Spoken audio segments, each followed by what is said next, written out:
శివుడి మెడలో అసలు పాము ఎందుకు ఉంటుందో మీకు తెలిస్తే ఆశ్చర్యపోతారు. శివయ్య మెడలో కనిపించే ఆ పాము పేరు వాసుకి. దేవతలు మరియు రాక్షసుల మధ్య సముద్ర మథనం జరిగినప్పుడు కొండను చిలికి అమృతాన్ని తీయడానికి ఈ పామునే ఉపయోగించారు. అప్పుడు ఆలాహలం అనే అతి భయంకరమైన విషయం సముద్ర గర్భం నుండి ఉద్భవించింది. ఆ ఆలాహలం చూసి దేవతలు రాక్షసులు భయంతో వణిగిపోయారు.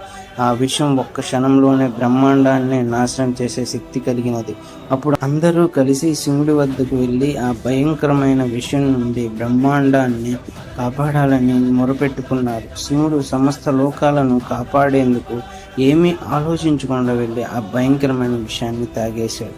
కానీ ఆ విషయం కంఠం దాటి శరీరంలోకి ప్రవేశిస్తే చాలా ప్రమాదకరమని తెలుసుకొని పార్వతీదేవి ఆ విషయం ఆయన కంఠం నుండి కిందకి దిగకుండా ఆయన గొంతుకు గట్టిగా నొక్కి పట్టుకుంటుంది. కానీ పార్వతి శివుడి కంఠాన్ని ఎక్కువసేపు అలా నొక్కి పట్టుకొని ఉండలేదు. కాబట్టి శివుడి పరమ భక్తుడైన వాసుకి, పరమేశ్వర, నేను మీ మెడను చుట్టుకొని ఈ విషయం కిందకి దిగకుండా ఆపుతాను, అంతేకాదు మీ మెడలో అలంకారంగా మీతోనే ఉండిపోతాను అని వేడుకుంటుంది.